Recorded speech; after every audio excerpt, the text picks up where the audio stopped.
Selamat pagi pemirsa, kembali lagi bersama Bukit Asam Expos. Saat ini kami sedang berada di Gedung Serbaguna milik PT Bukit Asam Tbk. Sebentar lagi akan dilaksanakan puncak perayaan hari ulang tahun PT Bukit Asam yang ke-40.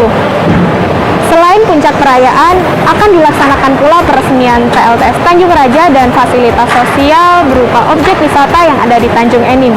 Berikut laporan selengkapnya.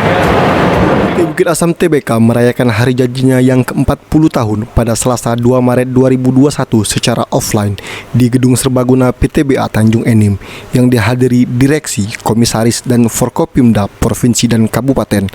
Kemudian diikuti juga secara online oleh wilayah kerja Dermaga Kertapati, Pelabuhan Tarahan, Pertambangan Ombilin, Kantor Perwakilan Jakarta, serta masyarakat umum. Seiring bertambahnya usia, PTBA terus menunjukkan kematangan, profesionalitas, dan kualitas daya saing yang mendunia. Semakin tua, semakin perkasa. Jadi, peran PTBA hadir untuk negeri ini merupakan sebuah kinerja. Kebetulan tagline-nya sama PTBA. Saya tidak tahu. PTBA maju untuk semua, Sumsel maju untuk semua. Ini tagline yang sama. Artinya pemikiran kita sama bahwa ini harus bermanfaat bagi seluruh masyarakat ini. Perwakilan Forkopimda dihadiri langsung oleh Gubernur Sumatera Selatan, PLH Bupati Muara Enim, Bupati Lahat, dan unsur Forkopimda lainnya, sekaligus akan meresmikan PLTS Tanjung Raja dan fasilitas sosial berupa objek wisata PTBA di Tanjung Enim.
Demikian yang dapat kami sampaikan.